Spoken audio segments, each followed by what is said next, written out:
Hello everyone, it's Barbara here, your favorite longtime professional home care personal support worker, union steward, and certified member and co-chair of the Joint Health and Safety Committee. This video is going to be about something that irks me to no end, and it is about workers' interactions with patients in their homes. I have heard things over the years, everything from they came in a bad mood and they were sniping at me, to they were making me do things I did not want to do, to they didn't do it the way I usually have it done.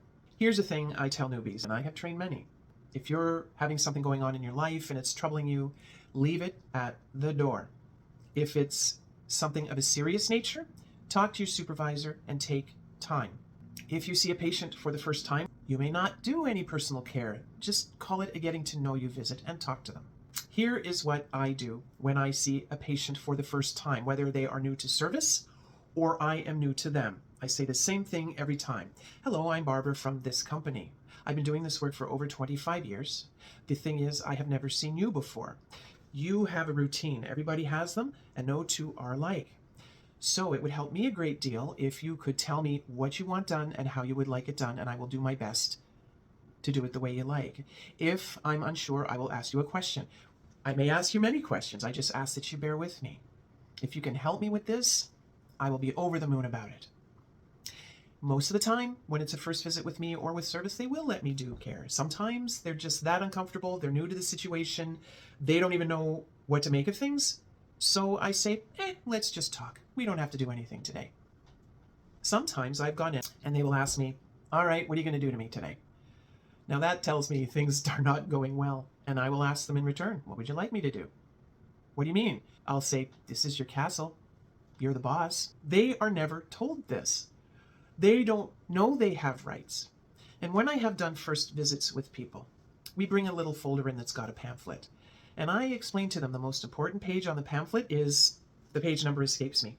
It has your rights. You have the right to participate in your care. You have the right to know who's giving you the care. You have the right to a whole bunch of things, but the most important one is you have the right to refuse care. If you're not feeling comfortable, if you don't like the look of me, you have the right to ask me to go. They don't know they have the right to refuse. I tell them, if you don't want me to do something, I can't make you do it. I can only say things like, I strongly recommend this gets done, but that's all I can do. They're afraid if they complain, they'll lose the service, or there'll be retaliation from the worker. Now, in a perfect world, that wouldn't happen, but I know it does. I've heard of it happening. It's no wonder they feel helpless. They're afraid to complain. I do what I can to reassure them, but the fear of losing the service is so great, it overshadows the reassurances I give them. So then I end up reporting to the supervisor, but even then, they need to hear it from the family. But I've had discussions with supervisors about that in the past, along the lines of, well, they're afraid to say anything. And if nobody says anything, you don't know there's a problem and it can't be addressed. That's where I come in. It's in our rules, regs, policies, and procedures that if I hear of something like this, I'm supposed to tell you. And then it's up to them to take action. And I have seen in my time when actions aren't taken, when things are allowed to run rampant and patients end up being hurt. It's not about you, it's about them. Leave your crap at the door, take time off if it's bad enough. Treat them the way you would your own family member. They've lived their life, they've blazed their trails, they're suddenly in this situation, and it's uncomfortable for them. You don't want to be making it worse.